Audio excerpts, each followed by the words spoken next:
나는 포도나무요 너희는 가지라 라는 제목으로 우리가 이 말씀 함께 나누고 기도합니다. 우리 민족에 있어서 가장 오랫동안 가장 많은 영향을 끼치는 종교가 뭐니 해도 불교입니다. 고구려 소수임 왕제 2년 때 주 372년경에 불교가 들어오죠. 불교가 역사와 또 문학과 예술과 의식의 근간을 이루었습니다. 지난 1700년 동안 우리나라에 영향을 끼친 불교의 특성을 한마디로 표현하자면 이 불교는 자력 종교입니다. 이 자력 종교란 어떤 것인가? 이 말은 인간을 만든 신성한 분은 존재치 않는다는 것이죠. 인간은 오직 자기 업으로 태어났을 뿐이라는 것이 바로 자력 종교입니다. 자기 스스로 구원하고 또 자기 스스로 부처가 되는 것이 바로 불교입니다. 어떤 초월적인 능력을 인정하지 않음을 보게 되는 것이죠. 그래서 불교인들이 보면은 예전부터 깊은 산 속에 칩거하는 이유는 새 속의 유혹에 또한 뿌리치기 위해서 자기를 돕고자 그렇게 세상을 등지며 살아가는 모습을 볼 수 있는 것이죠. 반대로 기독교는 어떤 종교입니까? 한마디로 타협 종교입니다. 이 기독교는 하나님께서 이 천지를 만드심을 믿는 것이고 또한 우리를 만드심을 믿는 것이 바로 기독교입니다. 우리를 죄에서 구원하신, 우리 스스로가 구원할 수 없고 오직 하나님의 은혜로 또한 구원받은 이것이 바로 타협 종교인 것이죠. 우리는 세상을 등지며 살아가는 자들이 아니라 세상과 구별되되 세상 안에서 빛과 소금으로 살아가는 자들이 바로 기독교인을 말씀하고 있습니다. 즉 우리는 주를 떠나서는 아무것도 할 수 없는 자들이 바로 우리의 신분과 정체성을 성경은 지금 말하고 있는 것입니다. 우리 포도나무와 가지의 비유를 통해서 이 포도나무는 지금 많이 유용하게 사용되지만 당시 예수님 당시에는 이 포도나무는 단 한 가지였습니다. 열매를 맺는 것이었어요. 어떤 건축물로 쓰여진 것도 아니고 또 벌목으로 쓰여지는 것도 아니고 장식용으로 쓰여지는 것이 아니라 포도나무가 해야 될 것은 단 한 가지였습니다. 열매를 맺는 것입니다. 오늘 주께서는 나는 포도나무고 너희는 가지다 말씀하고 있어요.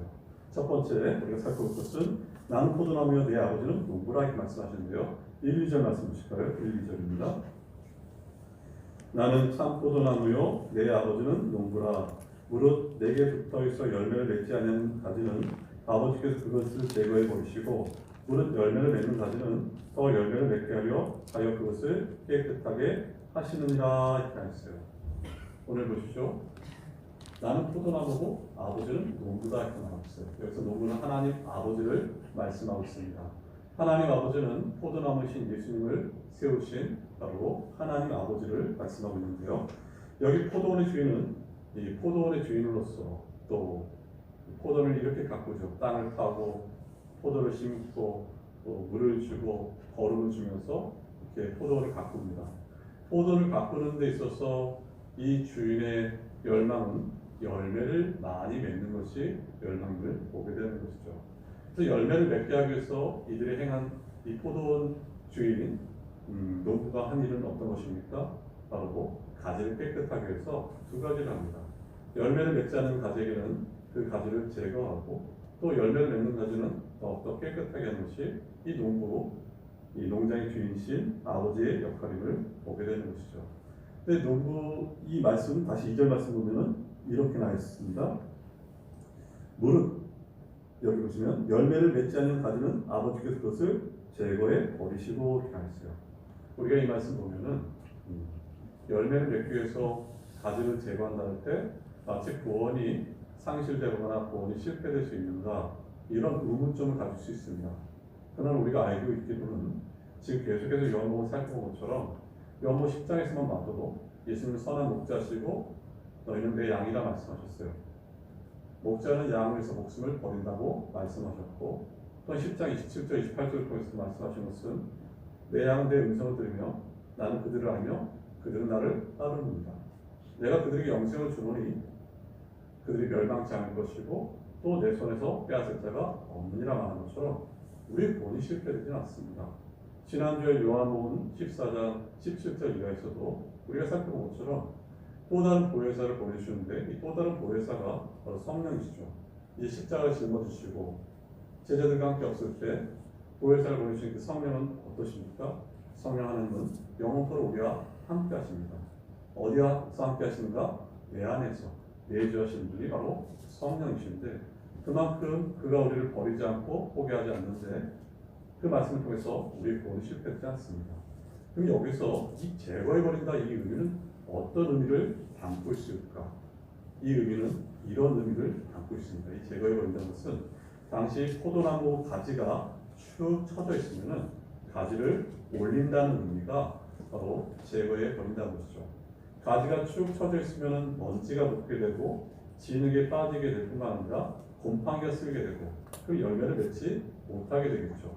그래서 이 농부가 하는 일은 가지를 올리는 역할입니다. 우리는 구원받은 백성입니다. 하지만 이 몸은 여전히 재됨을 짊어지고 있는 것이 바로 이 몸이고, 이 몸도 구속할 날을 기다리고 있음을 보게 됩니다. 그럴 때 수없는 죄의 유혹이 있고, 또 때로는 죄에 넘어지기도 합니다. 죄에 넘어져서 하나님과 멀어질 때도 있어요.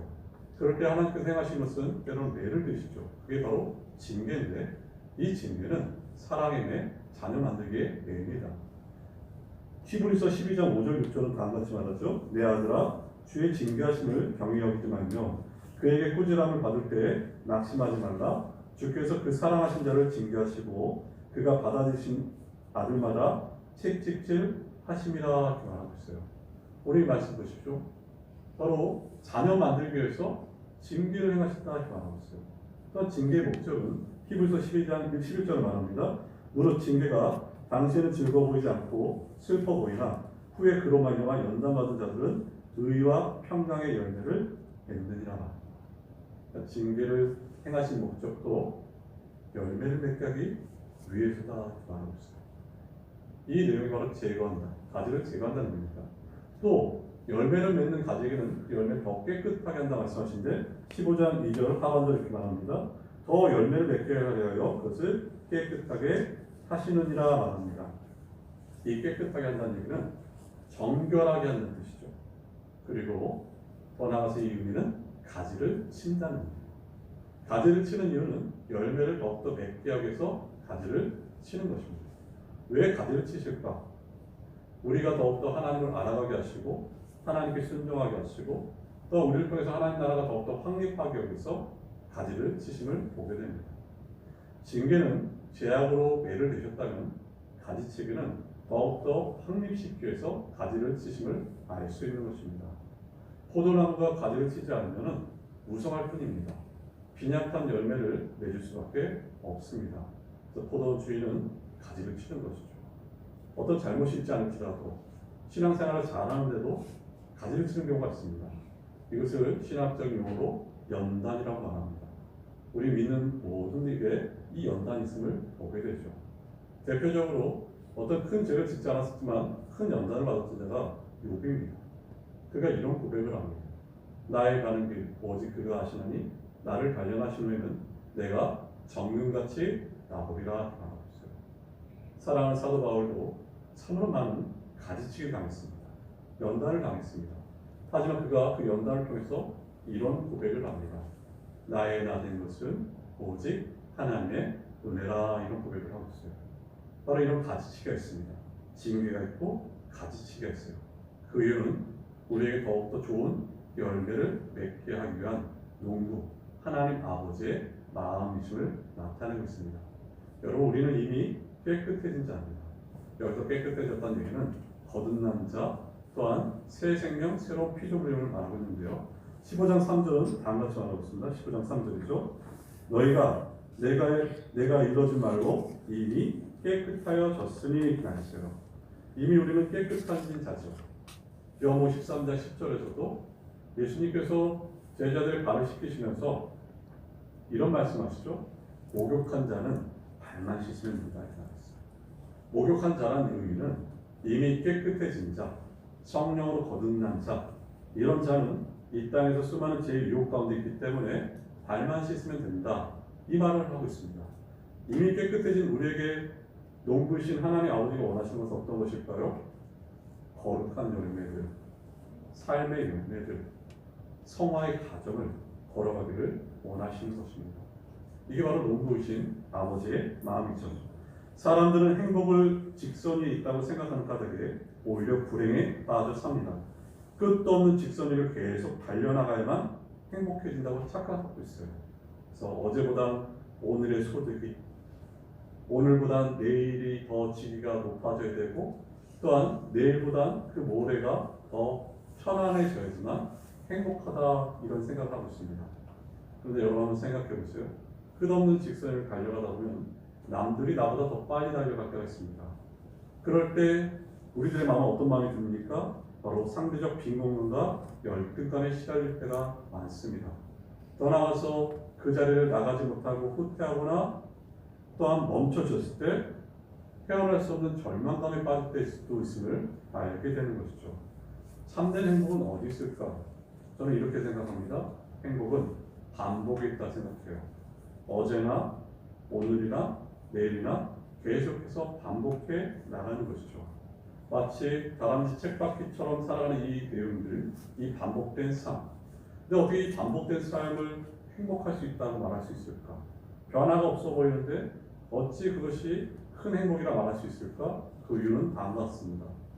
농부이신 하나님 아버지께서 인생의 텃밭인 우리의 삶을 진리로 읽어주시고, 또한 진리로 울타리를 만들어주시고, 진리로 열매를 맺게 하시기 때문에, 그가 우리와 함께 하시고 그가 우리를 지키시기 때문에 우리는 그 안에서 반복되는 것 같지만 변화와 성숙과 성장을 겪기 때문에 이 내용이 가장 복되다 말할 수 있는 것입니다. 첫 번째 내용을 통해서 우리가 알 수 있는 것은 하나님은 농부시고, 또한 예수님은 포도나무시고 우리는 가지임을 말하고 있어요. 두 번째 살펴볼 것은 바로 포도나무와 가지의 연합입니다. 그리스도와 연합이에요. 4절 말씀을 보실까요? 4절입니다. 내 안에 거하라, 나도 너희 안에 거하리라 이렇게 했어요.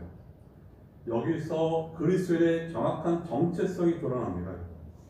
여러분, 그리스도인은 어떤 자가 그리스도인입니까? 그리스도께 붙어있는 자, 그리스도께 소속된 자가 그리스도인입니다. 교회에 나왔다고 그리스도인이라 말하지 않고, 세례 받았다고 그리스도인이라 말하지 않고, 주일 예배에 참여해서 예배드린다고 그리스도인이라 말하지 않습니다. 실제적으로 그리스도인은 내가 그리스도께 속한 자, 내가 그리스도와 하나가 된 자가 바로 그리스도인입니다. 우리는 성령 하나님의 역사로 성령을 통해서 그리스도와 우리가 하나가 된 신비적인 연합을 갖게 되었습니다. 너무나 놀라운 특별한 은총을 받아서 예수를 믿음으로 내가 그리스도 안에, 그리스도가 내 안에 있는 그런 놀라운 복을 얻은 자들이 바로 우리들이에요.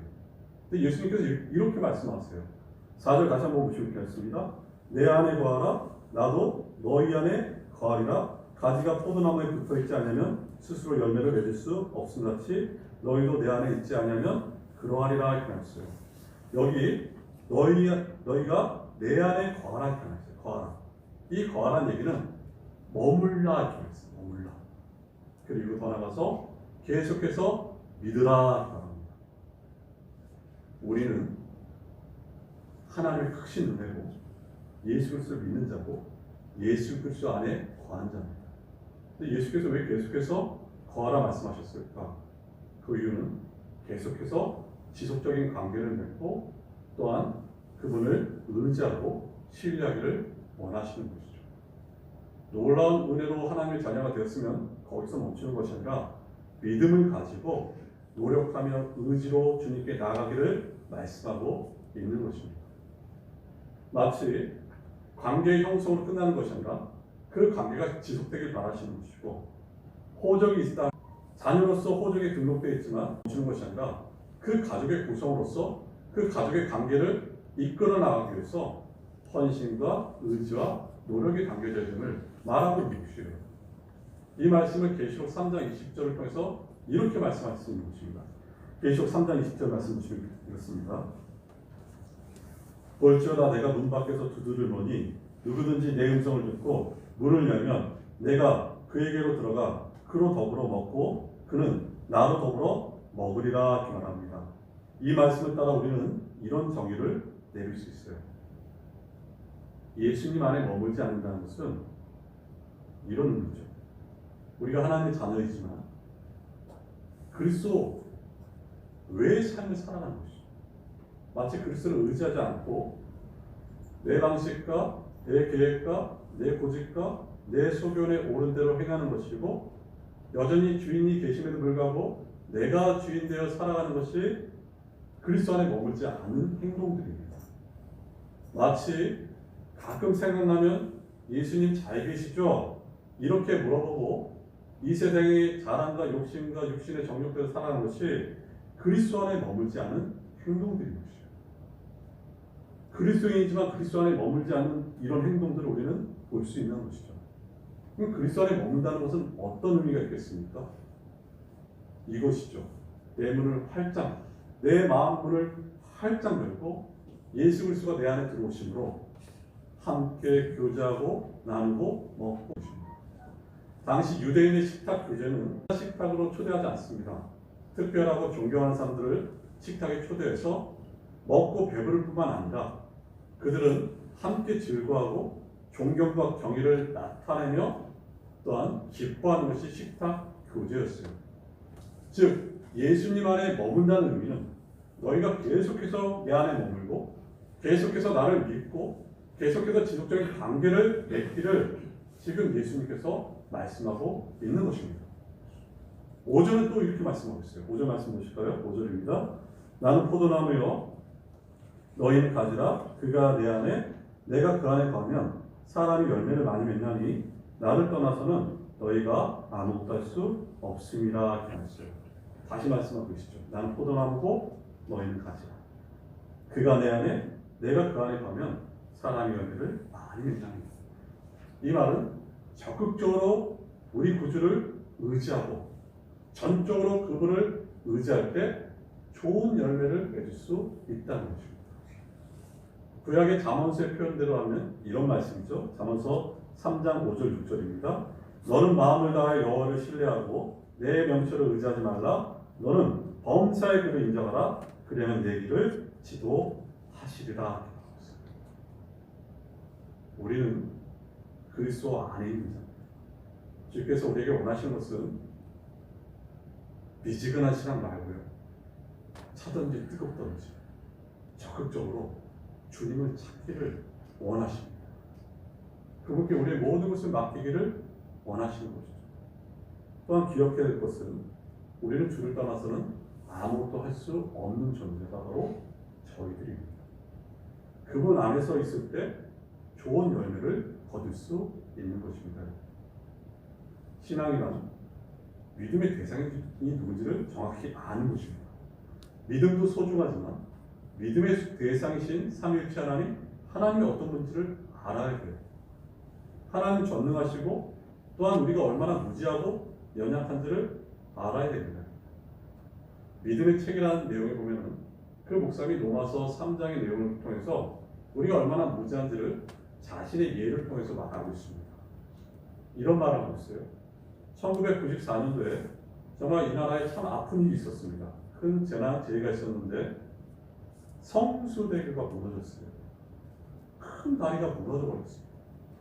근데 이 목사님께서 항상 그 다리로 새벽 예배를 위해서 4시에 지나갔다는 거예요. 근데 그날 아침 7시 반에 다리가 무너졌다는 소식을 들은 것이죠. 그럼 4시에 그 다리를 지나갈 때 그 다리는 안전했을까? 아니 그 다리가 계속해서 위험의 징후가 보였겠죠.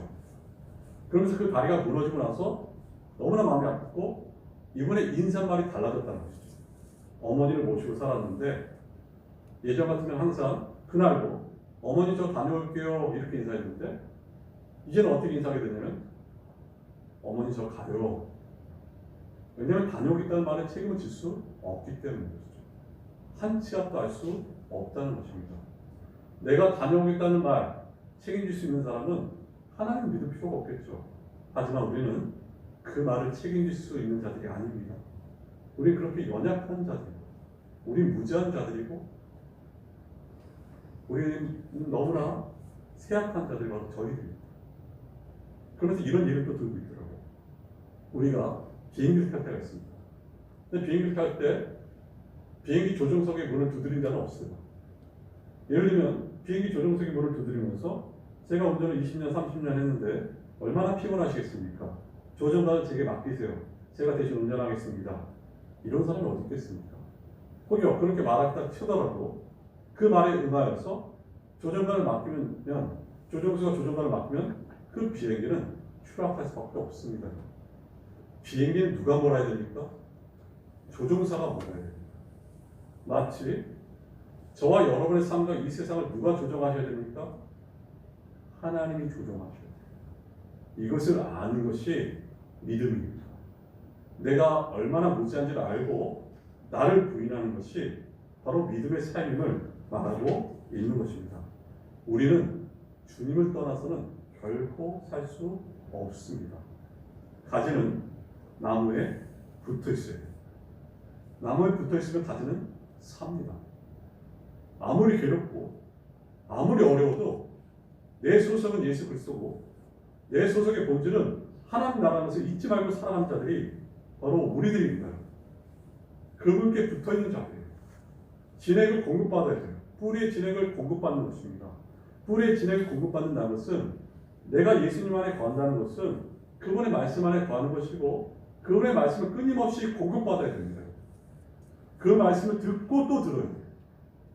잊어버릴지라도 듣고 또 듣는 것이고 그 말씀대로 살지 못해서 가책을 받을지라도 그 말씀을 듣고 또 들어야 됩니다. 그리고 그 말씀 진액이 계속해서 공급받을 때 저와 여러분의 영혼이 바뀔 것입니다. 또 나아가서 우리 가정이 변화하는 것이에요. 내 일터가 바뀔 것이에요. 말씀이 공급받아야 됩니다. 이 말씀을 기억하셔야 됩니다. 너희는 나를 떠나서는 아무것도 할 수 없다.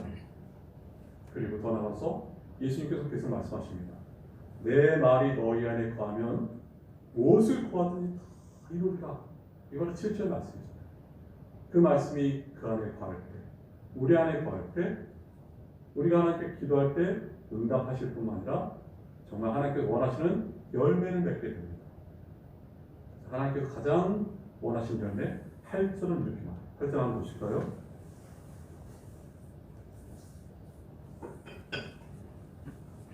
너희가 열매를 많이 맺으면 내 아버지께서 영광을 받으실 것이고 너희는 내 제자가 되리라. 열매의 궁극적인 목적은 하나님의 영광입니다. 먹든지 마시든지 무엇을 하든지 하나님의 영광입니다. 열매를 많이 맺으면 우리 하나님 아버지가 가장 기뻐하신다.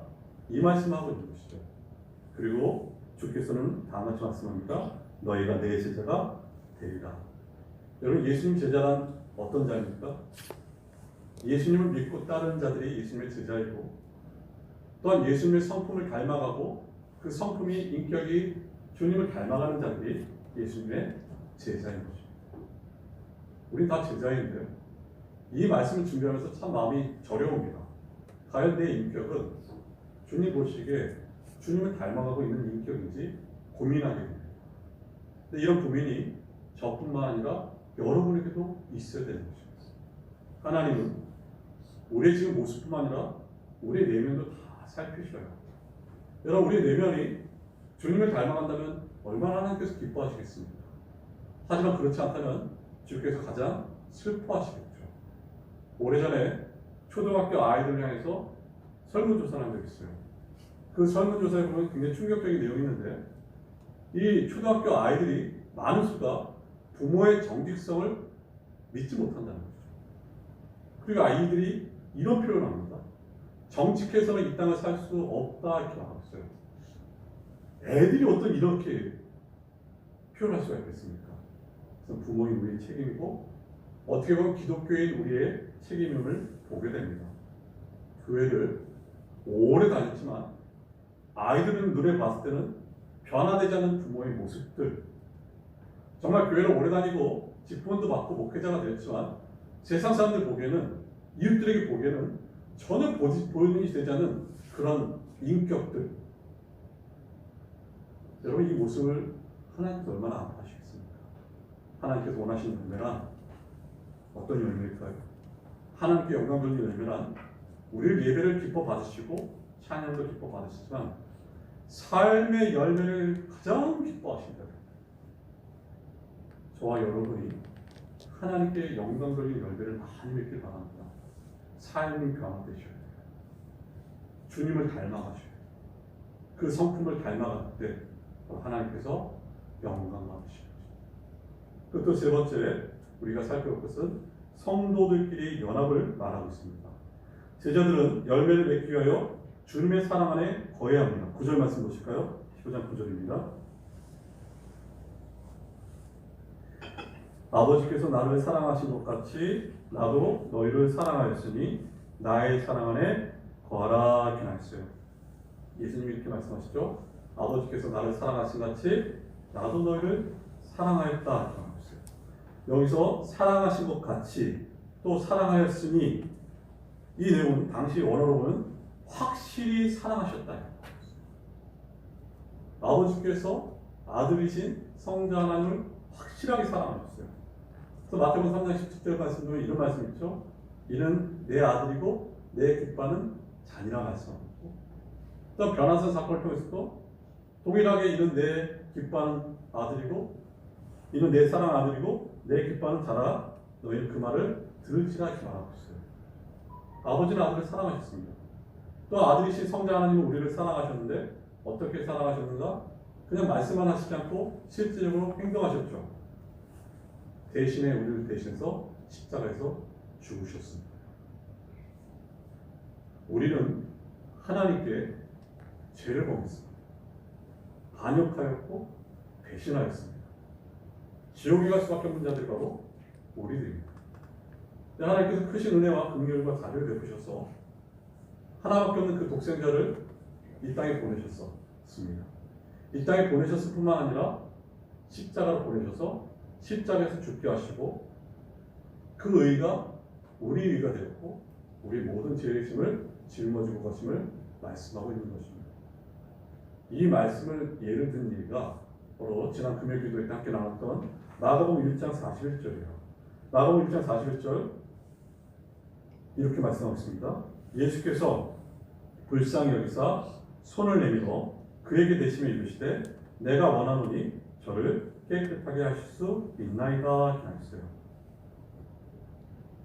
이 말씀은 한 문둥병자가 예수님께 와서 무릎 꿇고 이렇게 말합니다. 주께서 원하시면 이 문둥병을 고치실 수 있습니다.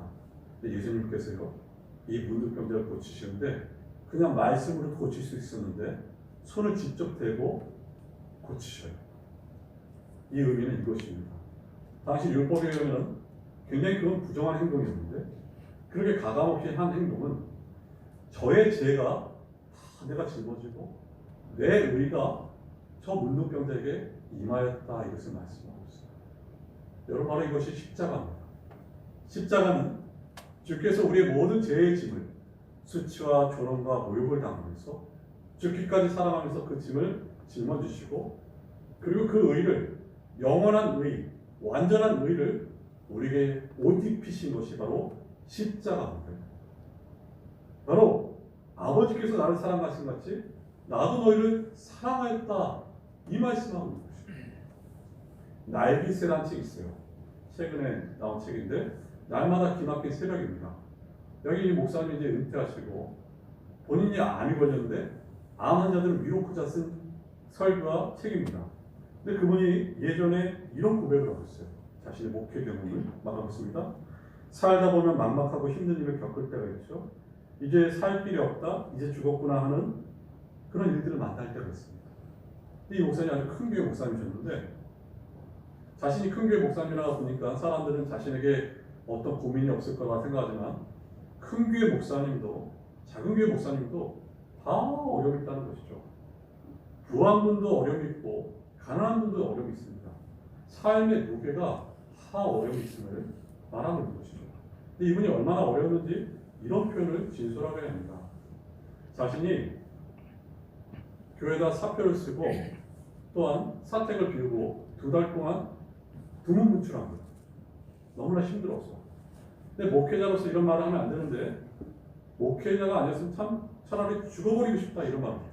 이런 마음이 있다는 거죠. 그리고 사는 것이 죽는 것 같다. 여러분 얼마나 힘들었으면 이렇게 고백했겠습니까? 이런 얼마나 힘든 가운데 자신의 집에 거실에서 먹지도 못하고 자지도 못하고 마시지도 못하고 탈진된 상태에서 벽에 십자가가 있었는데 손바닥만한 그 십자가를 보면서 거기서 회복이 됐어요. 마치 십자가가 이렇게 들렸다. 나 너 죽는 꼴 못 본다. 내가 너 무슨 수를 쓰더라도 널 살리겠다. 이거로 주님의 마음을 깨달은 것입니다. 그분이 대신 십자가를 지시지 않습니다. 이 목사님 거기서 회복이 되는 것이죠. 내가 왜 이렇게 탈진되고 어려워졌을까? 그 이유는 주께서는 늘 그 손을 날 붙들고 계시지만 내가 내 손을 주님을 붙잡지 않았구나. 아까 말씀처럼 내가 더욱더 그를 의지하고 계속해서 믿고 나가라. 이 십자가가 그의 삶을 변화시키고 그렇습니다. 우리는 그 사랑에 거하고 그 사랑을 알기 위해서는 그 말씀을 지켜야 돼요. 그 말씀 바로 10절입니다. 10절 말씀 보면 이렇게 나있죠. 10절입니다. 내가 아버지의 계명을 지켜 그의 사랑 안에 거하는 것 같이 너희도 내 계명을 지키면 내 사랑 안에 거하리라. 예수님 말씀하세요. 내가 아버지의 계명을 지켜 그 아버지 사랑 안에 거한 것처럼 너희도 내 계명을 지키면 내 사랑 안에 거하리라. 여러분, 하나님 말씀을 지키면 그리스도의 사랑이 얼마나 큰지 깨닫게 돼요. 그분의 복들을 누리게 돼요. 거기서 오는 그 기쁨, 즐거움, 그 말씀을 지킴으로 주시는 그 기쁨들이 있음을 말하고 있습니다. 그 말씀은 우리에게 짐과 어떤 어려움이 아니라고 지금 주님께서 말씀하고 있어요. 그래서 12절 끝으로 이렇게 말씀하시죠. 12절 보실까요? 내 계명은 곧 내가 너희를 사랑한 것 같이 너희도 서로 사랑하라 하는 이것이니라 이렇게 말했어요. 여러분, 지금 예수님께서 뭐라 말씀하고 있습니까? 내 계명은 곧 내가 너희를 사랑한 것 같이 너희도 서로 사랑하라. 여기 가치란 단어가 참 중요한데요. 이 가치란 의미는 당시 원어로 카도스라는 의미입니다. 이 카도스의 은혜가 무엇입니까? 하나님이 나를 얼마나 사랑하시는가를 아는 은혜이고, 내가 너희를 사랑한 것 같이라는 말은 하나님 우리에게 원하시는 형제 사랑의 표준이 무엇인가를 잘 보여주고 있어요. 그 표준은 하나님 우리를 사랑하기 위해서 자기 아들을 희생시켰고, 그리고 이제는 우리에게 그 같은 사랑으로 서로 사랑하라고 말씀하고 있습니다. 여러분, 이 말씀을 들으면 이 말씀대로 행하고 지킬 수 있는 자가 어디 있겠습니까? 마치 현실성에서 너무나 멀어져 있는 것 같아요. 그리고 절망감이 찾아오고 좀 형제를 사랑해볼 만한 그 불꽃이 다시 사그라지는 느낌이 듭니다. 근데 하나님은 이렇게 대답하세요. 내가 너희를 사랑한 것 같이 내가 너희를 사랑한 것을 배우는 은혜를 너희에게 주겠다고 그 약속이 포함되어 있습니다. 이 말은 내가 너희를 얼마나 사랑했는가를 알아야 너희가 형제를 그만큼 사랑할 것이다 말하고 있고, 그러므로 사랑이 먼저가 아니라 은혜가 먼저임을 말씀하고 있습니다.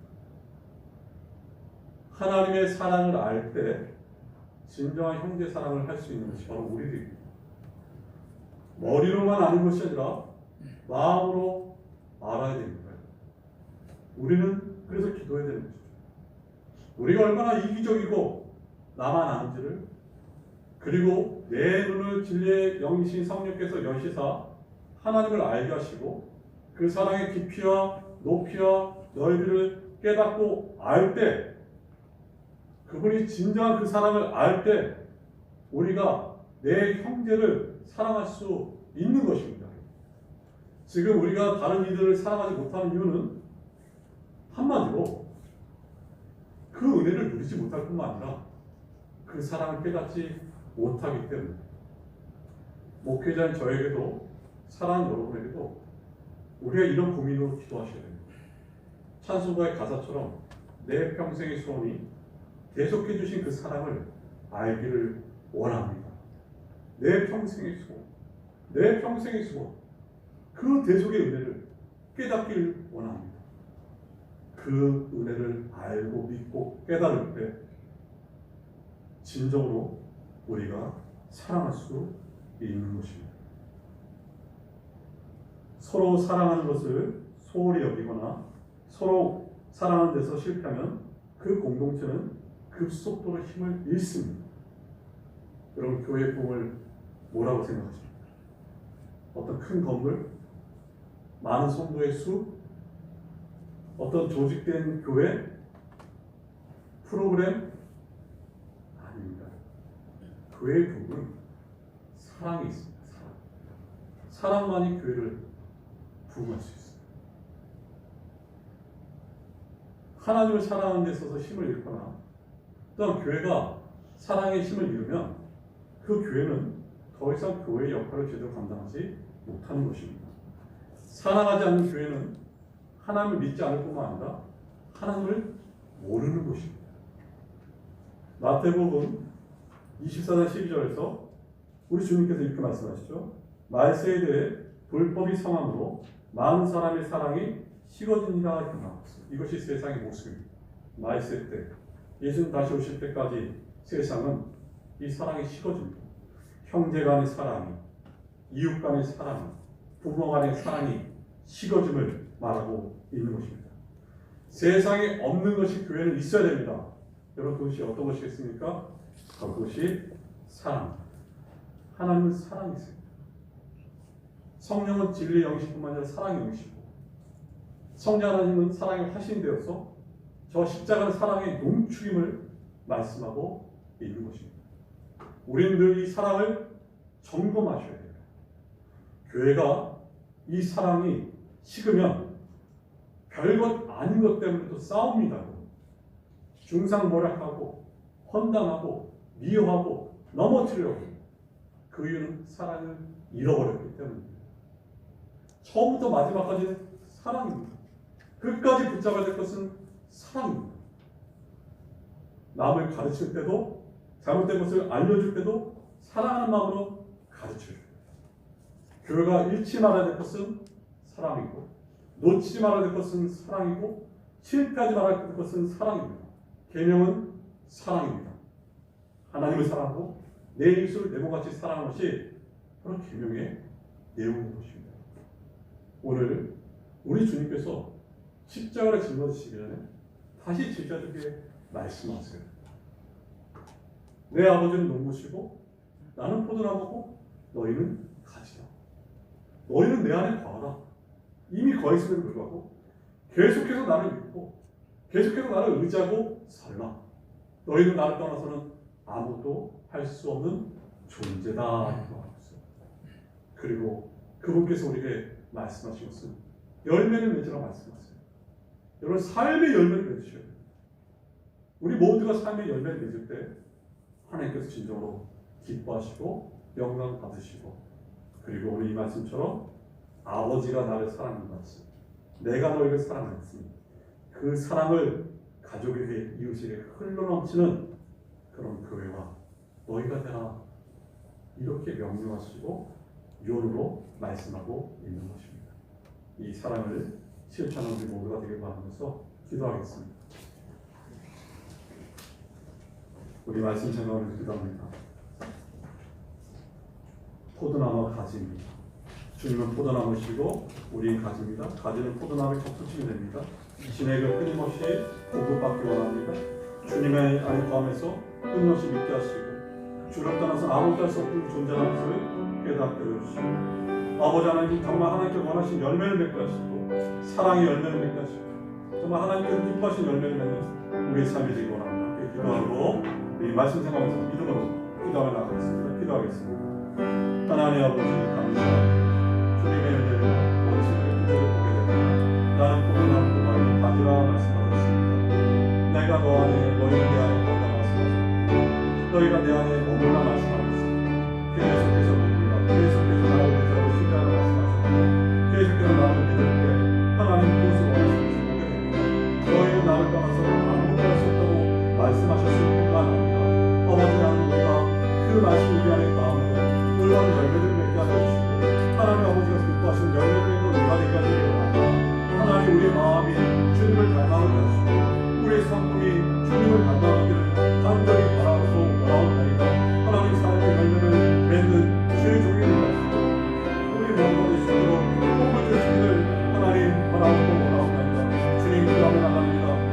나를 사랑하고 너희가 나도 너를 사랑하고 그 사랑하는 자가 되라 말씀하신 것처럼 이것이 계명이라 말씀하시면서 하나님의 사랑이 없으면 내년을 나갑니다. 하나님 알기를 원합니다. 내 눈을 열게 하시사 지금 이 영신 성령께서 내 눈을 열게 하시사 하나님 아버지가 우리 주님께서 나를 얼마나 사랑하시기를 깨닫게 해주시고 이 사랑을 실천하며 나가는 우리가 되기가 늘 원합니다. 사랑이 많은 교회가 되게 하시고 사랑을 실천하는 우리가 되게 하시고 하나님